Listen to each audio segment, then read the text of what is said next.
Price சொல்லுவார். கர்த்தருக்கு ஸ்தோத்திரம். தேவனுக்கு மகிமையாக தேவனுடைய பிள்ளைகளே, தேவனுடைய வார்த்தை வெளிப்படுற நேரத்தில் தேவனுடைய வார்த்தையிலிருந்து நம்ம நிறைய காரியங்கள் கற்றுக்கொள்ள போகிறோம். இந்த நாள் கூட பார்த்தீங்கன்னா வேதத்திலிருந்து கலாத்தியர் 4ஆம் அதிகாரத்தில் 18ஆம் வசனத்தை நம்ம வாசிப்போம். நல் விஷயத்தில் வைராக்கியம் பாராட்டுவது நல்லதுதான். அதை நான் உங்களிடத்தில் இருக்கும் பொழுது மாத்திரமல்ல, எப்பொழுதும் பாராட்ட வேண்டும். என் சிறு பிள்ளைகளே, கிறிஸ்து உங்களிடத்தில் உருவாகும் அளவும் உங்களுக்காக மறுபடியும் கர்ப்ப வேதனை படுகிறேன். ஹல்லேலூயா. இங்கே வேதத்தை நம்ம வாசிக்கும் போது வேதத்தில் நிறைய காரியங்கள் நாம் கற்றுக்கொள்ள வேண்டும். இந்த வேதத்தில் சொல்லி கொடுக்கிற வார்த்தைகள்னு சொன்னால், நல்ல விஷயத்தில் வைராக்கியம் பாராட்டுறது நல்லது. அப்போது நல்லாத விஷயத்தில் வைராக்கியம் பாராட்டக்கூடாதுன்னு வேதம் அழகாக சொல்லுது. இன்னைக்கு எதெல்லாம் நல்லது இல்லையோ அதில் வைராக்கியம் பாராட்டுறேன். அவன் என்னை இப்படி பேசிட்டான், அன்னைக்கு இவங்க இப்படி பார்த்துட்டாங்க, அன்றைக்கி என்ன இப்படி சொல்லிட்டாங்க, அதெல்லாம் வைராக்கியம் காட்டுன்னு சொல்லிட்டு இவைகளை வைராக்கியம் காட்டி கொண்டிருக்க ஜனமே, இன்றைக்கி அதை மாற்றி சொல்லு. வேதத்தை படிப்பதில் விட்டுட்டேன், இன்னிலேருந்து ஒரு வைராக்கியம், நான் அதை படிக்காமல் ஒரு வேலையை செய்ய மாட்டேன், அப்படி வைராக்கியம் பாராட்டு. நன்மை செய்யாமல் இருக்கவே மாட்டேன், இன்றைக்கி யாருக்குன்னா ஒருத்தருக்கு நன்மை செஞ்சுருவேன், வைராக்கியம் பாராட்டு. இன்றைக்கி யாருக்குன்னா ஒருத்தருக்கு சத்தியம் சொல்கிறேன், நல்ல விஷயம் சொல்லு, அதெல்லாம் வைராக்கியவை. அதெல்லாம் நம்ம சொல்ல முடியல, என்ன பண்ணுறது, சொன்னதான் செய்ய முடியல அப்படின்னுக்கிறீங்க. ஆனால் ஒன்றுமில்லாத ஒரு விஷயங்கள் எல்லாம் வைராக்கியம் பாராட்டி கொண்டு, நான் செய்யவே மாட்டேங்க, நான் போகவே மாட்டேங்க, அவங்கள கூப்பிடவே மாட்டேங்க. என்ன இந்த வைராக்கியத்தை வைத்து நீ என்ன பண்ண போகிற? பூமியில் வாழ போகிற நாட்கள் கொஞ்ச நாட்கள், இந்த கொஞ்ச நாட்கள் நீ வைராக்கியம் பாராட்டி என்ன பண்ண போகிற? வேதம் சொல்லுது, நல்ல விஷயத்தில் வைராக்கியம் பாராட்டு. அப்போ இந்த நல்ல விஷயங்களில் நாம் வைராக்கியம் பாராட்டும் போது இன்றைக்கு நாம் தேவனுக்குள்ளாக வளருகிறோம். அப்படி நீங்கள் தேவை இல்லாததில் வைராக்கியம் பாராட்டினா நீங்கள் இன்னமும் சிறு பிள்ளையாக இருக்கீங்க. அதனால தான் 19 சொல்கிறது, சிறு பிள்ளைகளே, கிறிஸ்து உங்களுக்குள்ளே உருவாகும் அல்லவும் நான் கர்ப்ப வேதனைப்படுகிறேன். இன்றைக்கி அநேகர் பாருங்கள், இப்படியாய் கிறிஸ்துவை ஏற்றுக்கொண்டு நிறைய வருடங்களை கடந்து வந்து விட்டார்கள். சொல்லுவாங்க, நான் 10 வருஷம், நான் 20 வருஷம், நான் 30 வருஷம் வாங்க. ஆனால் இன்றைக்கும் அவர்கள் சிறு பிள்ளையாக தான் இருக்கிறார்கள். சிறு பிள்ளைகளை பாருங்களேன், ஒரு பொருளை எடுத்து நான் டக்குன்னு பிடிக்கணும், கொடுக்கவே கொடுக்காது. அந்த பையன் கூட நான் சேர மாட்டேன், அந்த பொண்ணு கூட சேர மாட்டேன். ஏன்னா அவன் எந்த பிடிக்கணும், வைராக்கியம் பாராட்டும் உடனே. அது குழந்தைங்களுக்கு அது தெரியாதுங்க. இந்த சிறு பிள்ளையை போல இன்றைக்கி மாறிட்டு நம்ம என்ன பண்ணுறோன்னா, எதில் வைராக்கியம் பாராட்டணுமோ அதை பாராட்டாமல் எதெல்லாம் பாராட்டக்கூடாது அதை பாராட்டி கொண்டிருக்கோம். இன்றைக்கி தேவன பிள்ளைகளே, கிறிஸ்து நமக்குள்ளே வளருவார் என்று சொன்னால், அது சொல்கிறார், ஒருவன் ஒன்று இறந்தா என்ன பண்ணு, மறுக்கண்ணத்தையும் காட்டுன்னு சொன்னார். உன்னிடத்துலேருந்து எடுத்துக்கொண்டால் திரும்ப கேட்காதுன்னு சொல்கிறார். எப்படிங்க கேட்காம இருக்க முடியும்? பெரியவங்க கிட்ட பாருங்களேன், ஒன்று நீங்கள் எடுத்தீங்களே அவங்க திரும்ப கேட்க மாட்டாங்க. ஒரு அம்மா சொல்லுது, வீட்டை கட்ட அவ்வளோ பிரயாசம் பட்டுச்சு, பிள்ளைகளுக்கெல்லாம் திருமணம் பண்ண அவ்வளோ பிரயாசம் பண்ணுச்சு, இன்றைக்கி அந்த வீட்டிலேருந்து கழுத்தை பிடிச்சி வெளியே தத்துட்டாங்க. இப்போ வைராக்கியம் பாராட்டி சொந்த பந்தங்களை கூட்டி கொண்டு வந்து என்ன பண்ணலாம்? இப்போ பார், நான் என்ன பண்ணுறேன் பாரு, உங்களை எல்லாரையும் தெருவில் நிறுத்துறேன் பாரு, வைராக்கியம் பாராட்டலாமா? பாராட்டலாம். ஆனால் அந்த அம்மா அப்படி பண்ணாமல் என்ன பண்ணுது, கழுத்தை பிடிச்சி பிள்ளைங்க வெளியே தத்தும் போது இன்னொரு பொண்ணு வீட்டில் போய் உட்காந்து அந்த அம்மா சொல்லுது, ஏம்மா அப்படி தத்துட்டாங்க?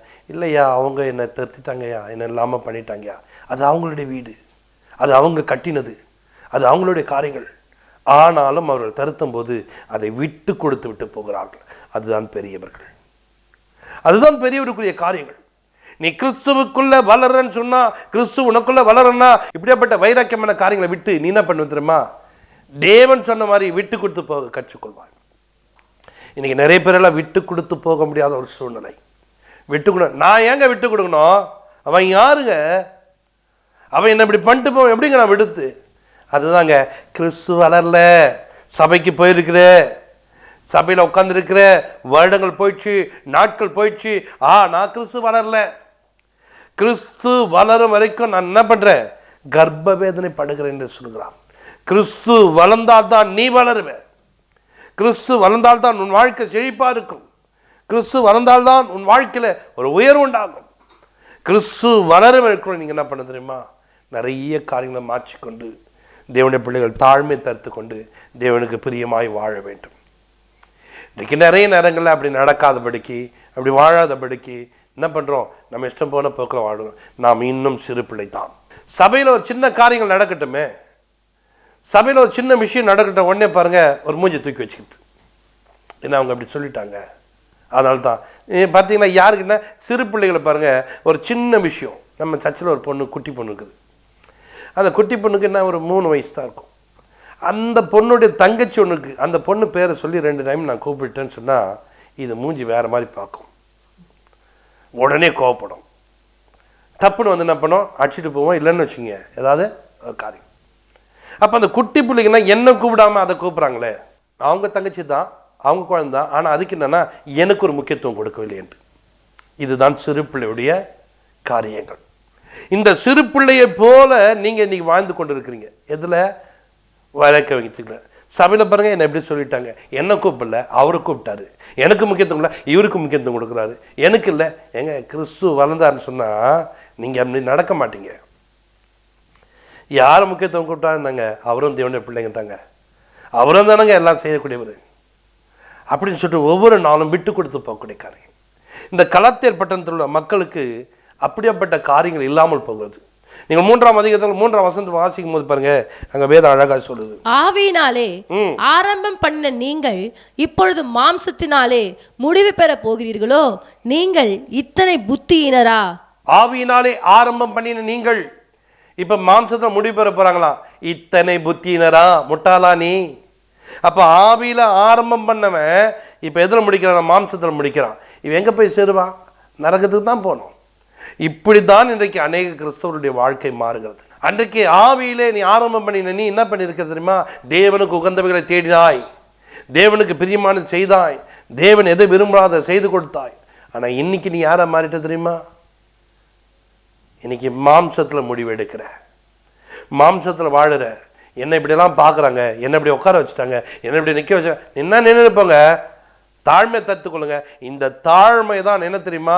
கிறிஸ்துவனுக்குள்ள வளர செய்கிறது. நீயா போயிட்டு என்ன பண்ணுங்க, உட்காந்து அவங்க என்னை மாற்றி உட்காந்துனா என்னை இப்படி சொல்லிட்டாங்க, என்னை வெளியே போன்னு சொல்லிட்டாங்க, என்ன நிற்க சொன்னாங்க. வேதம் அப்படியே கற்றுக் கொடுத்ததுக்கு போயிட்டு என்ன பண்ணு, உன்ன முன்னாடி போய் உட்காந்துன்னு சொன்னாரா? இல்லை, பின்னாடி உட்காரு. அவங்க உன்னை கூப்பிட்டு முன்னாடி உட்காருன்னு சொல்லியிருக்காரு. நிறைய நேரத்தில் அதை விட்டுட்டு என்ன பண்ணுது, நமக்கு ஒரு முக்கியத்துவம் என்ன போயிருக்கோம், அங்கே ஓரம் கட்டி வச்சா என்னை இப்படி பார்க்குறாங்க, அதனால தான் ஏஞ்சி வந்துட்டேன்.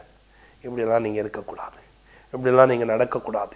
இன்றைக்கி நீங்கள் ஆவியில் ஆரம்பம் பண்ண நீ ஆவியிலே ஓட கற்றுக்கும், ஆவியிலே நடக்க கற்றுக்கும், ஆவியானவரை தரித்துக்கொள்.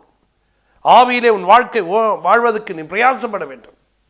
1 கொரிந்தியர் நீங்கள் எடுத்துக்கொள்வீங்கன்னா அங்கே 4ஆம் அதிகாரம் 15ஆம் வசனத்தை வாசிக்கும், கிறிஸ்துவுக்குள் 10,000 உபாத்தியர்கள் உங்களுக்கு இருந்தாலும் தகப்பன்மார் அநேகர் உங்களுக்கு இல்லையே. கிறிஸ்து இயேசுவுக்குள் சுவிசேஷத்தினால் நான் உங்களை பெற்றேன். கிறிஸ்துவுக்குள்ள 10,000 பேர் உனக்கு உபதேசம் பண்ணுகிற இருந்தாலும், 10,000 பேர் இருந்து 10,000 பேர், 10,000 பேர் உனக்கு உபதேசம் பண்ணாலும், கவனிச்சிங்களா, உனக்கு தகப்பன்மார் இல்லையே, அதனால தான் உனக்கு உபதேசம் பண்ணுகிற. நீ இப்படி வாழக்கூடாது, நீ இப்படி நடக்கக்கூடாது. சத்தியத்தான் உனக்கு தகப்பனும் தாயுமா இருந்து தேவன் தான் உன்னை நடத்துகிறார். அவன் சொல்றாங்க அப்படி, இவங்க சொல்றாங்க அப்படி அப்படின்னு கேட்க. வேதம் எனக்கு என்ன சொல்லிருக்குது? என்னை வைராக்கியம் பாராட்டக்கூடாதுன்னு சொல்லியிருக்கிறது. அப்போ எதுல நல்ல விஷயத்துல வைராக்கியம் பாராட்டுறான்னு வேதம் சொல்லுது. நல்லா இல்லாதலாம் நான் இன்னைக்கு வைராக்கியம் பாராட்டி கடந்த ஆண்டுல நான் குறைவுள்ளவனாய் வாழ்ந்தேன், கடந்த ஆண்டிலே கர்த்தருக்கு எத்தனையோ நன்மை செய்துக்கா நன்றி கட்டணா இருந்து விட்டேன். ஆனால் இந்த ஆண்டிலும் அப்படி இருக்க மாட்டேன். நான் நல்ல விஷயத்துக்கு மாத்திரமே வைராக்கியம் பாராட்டுவேன். தேவனை துதிப்பதற்கு வைராக்கியம் பாராட்டுவேன், தேவனோடு இணைந்து கொள்வதற்கு வைராக்கியம் பாராட்டுவேன். தேவ சமூகத்தை நாடவில்லையே, நான் தூங்கிவிட்டேனே, நான் இப்படி இருக்காம போயிட்டேன்னு சொல்லிட்டு இனி இப்படி அப்படி தூக்கத்துக்கு நான் முக்கியத்துவம் வைராக்கியம் பாராட்டு. இவ்வளோ உபவாசம் படும் இல்லையே, வைராக்கியம் பாராட்டு. நல்ல விஷயங்கள் இதெல்லாம் இருக்கும், அதில் வைராக்கியம் பாராட்டு. ஆனால் நல்லா இல்லாத ஒன்றும் இல்லாத ஒரு விஷயத்துக்கு வைராக்கியம் பாராட்ட. உனக்கு உபதேசம் பண்ணுறதுக்கு நிறைய பேர் இருப்பாங்க, ஆனால் வேதம் ஒன்று தான் உனக்கு உரிய உபதேசம் பண்ணுது. நீ என்னது, எங்கள் அண்ணா அப்படி சொல்கிறாரு, எங்கள் அக்கா அப்படி சொல்கிறாங்க, எங்கள் ஊரில் இருக்கவங்க அப்படி சொல்கிறாங்க, இவங்கெல்லாம் உங்களுக்கு உபதேசம் செய்யலாம். இவங்களுடைய உபதேசத்தில் தான் வாழ்ந்து கொண்டிருக்கியா? இந்த உபதேசத்தில் தான் வாழ்வதற்கு கர்த்தர் அழைத்தாரா? யோசித்துப்பார், சிந்தித்துப்பார். இப்படியாப்பட்ட காரியங்களை இன்றைக்கி விட்டு விலகு, ஆண்டவரை நோக்கிப்பார். அப்பா, என் வாழ்க்கையில் நான் ஏதோ வார்த்தைகளை கேட்டு வைராக்கியமாக வாழ்ந்துட்டேன். அவங்க உன்னை பற்றி இப்படி சொன்னாங்க, அப்படியே சொன்னாங்க, இனிமேல் அவங்க வீட்டில் போக மாட்டேன். அவங்க என்ன இப்படி சொல்லிட்டாங்களா, நான் இந்த இடத்துல இதை செய்ய மாட்டேன். இப்படிலாம் வைராக்கியமாக வாழ்ந்தது உண்டு ஆண்டவரே, நான் அந்த வைராக்கியத்தில் வாழ மாட்டேன். நான் தேவனோடு இணைந்து கொள்வதற்கு ஒரு வைராக்கியம், தேவனோடு கூட நெருங்குவதற்கு ஒரு வைராக்கியம். ஆவியிலே ஆரம்பம் பண்ணின நான் என் முடிவு மாம்சத்தில் முடிக்கூடாதுப்பா. நான் ஆவியிலே முடிக்கணும். ஆவியானோரு கூட இணைந்து கொள்ள வேண்டும். ஆவியானுடைய உறவில் நான் நிற்க வேண்டும். ஆவியானுடைய தொடர்பு எனக்குள்ள இருக்க வேண்டும். வேதம் அழகாய் சொல்லுகிறது, இப்படி இருக்க ஒரு கிறிஸ்துவுக்குள் வந்தா புது சிருஷ்டி என்று சொல்லப்படுகிறது. பாருங்க, ஒரு கிறிஸ்துவுக்குள்ள இருக்கக்கூடிய ஒரு வாழ்க்கை வாழ்வீங்கன்னா உங்கள் வாழ்க்கை புதிதாக இருக்கும். கிறிஸ்துவை விட்டு வேறொரு வாழ்க்கைக்குள்ள நீங்க போவீங்கன்னா, அவங்க சொன்னாங்க, இவங்க சொன்னாங்க, இப்படி பண்ணாங்க, அப்படி பண்ணாங்க, அவங்க பண்ணதை பார்த்தேன், இவங்க பண்ணதை பார்த்தேன்னா அது உங்களை பழைய வாழ்க்கைக்குள்ள கொண்டு போகும். நிறைய பேர் இன்னைக்கு கிறிஸ்தவர்கள் பழைய வாழ்க்கை தேடி ஓடுகிறீர்கள். நம்முடைய வாழ்க்கை புது வாழ்க்கை தேடி ஓட வேண்டும். புது வாழ்க்கை வாழ்ந்து காட்ட வேண்டும். புது வருஷத்தில் போக ஆசைப்படுறீங்களே, புது துணி மாற்ற ஆசைப்படுறீங்களே, புதிய ஒரு ஆராதனைக்குள்ள போகணும்னு ஆசைப்படுறீங்க, இதெல்லாம் செஞ்ச நீ இன்னைக்கு புதிதாய் மாற கற்றுக்கொள். புதிய மனுஷனாய் இரு. புதிய மனுஷனாய் வாழ்ந்து பார். இந்த புதிய மனுஷன் சொன்ன நல்ல விஷயத்துக்கு மாத்திரமே நான் வைராக்கியம் பாராட்டுவேன். இதை செய்வேன் என்று சொன்னால் செய்து முடிப்பேன் என்று சொல்லுவேன். கர்த்தருக்குரிய காரியங்கள் நான் செய்வேன், செய்து முடிப்பேன். இதை தவிர நான் வேற எதுக்கும் என்ன பண்ண முக்கியத்துவம் கொடுக்க மாட்டேன் என்று சொல்லிப்பார். அந்த விஷயத்தில் நீ வைராக்கியம் பாராட்டும்போது தேவனுக்கு அது உகந்தவனாக இருக்கும். தேவனுக்கு அது பிரியமாக இருக்கும். தேவன் அதை விரும்புவார். நீங்கள் அந்த விருப்பத்துக்கு ஏற்ற ஒரு வாழ்க்கை வாழ முடியும். அன்று உங்களை தெரிந்து கொண்டிருக்கார். ரோமர்ல 8:9 நீங்க வாசிக்கும்போது பாருங்க, தேவனுடைய ஆவி உங்களில் வாசமா இருந்தால் நீங்கள் மாம்சத்துக்கு உட்பட்டவர்களாய் இராமல் ஆவிக்குட்பட்டவர்களாய் இருப்பீர்கள். கிறிஸ்துவின் ஆவி இல்லாதவன் அவருடையவன் அல்ல. அல்லேலூயா. தேவனுடைய ஆவி உங்களுக்குள்ளே வாசம் பண்ணுமானால் நீங்கள் தேவனுக்கு உட்பட்டவர்கள். அப்ப தேவனுடைய ஆவி எப்போ வாசம்? பைபிளை நிறைய படிங்க. நீங்கள் படிக்க படிக்க படிக்க படிக்க படிக்க தேவ ஆவி உங்களை வாசம் பண்ணும். இதயத்தின் நிறைவு வாய் பேசும் என்று சொல்லுது. இந்த ஆண்டில் வேதத்தை அதிகமாய் வாசிங்கள், வேதத்தை அதிகமாய் நேசிங்கள், பாடல்களை அதிகமாய் பாடுங்கள். இப்படி பாட பாட பாட உங்கள் இருதயத்தை வார்த்தையினால் உங்கள் இருதயத்தை வார்த்தையினால் நிரப்புங்க. வார்த்தையினால் நிரப்பப்படும் போது நீங்கள் ஆவிக்குள்ளே நடத்தப்பட்டவர்களாய் மாறுவீர்கள். தேவன் உங்களை ஆசீர்வதிப்பார். ஜெபிப்போம். பரலோக பிதாவே, நமக்கு நாங்கள் நன்றி செலுத்துகிறோம். இப்போதும் ஜனங்கள் ஆண்டவரே, யாரெல்லாம் இந்த ஆண்டில் துவக்கும் போது ஆண்டவரே பிரயாசத்தோடு சந்தோஷமாய் கர்த்தர் இந்த ஆண்டில் நடத்து வரணும்.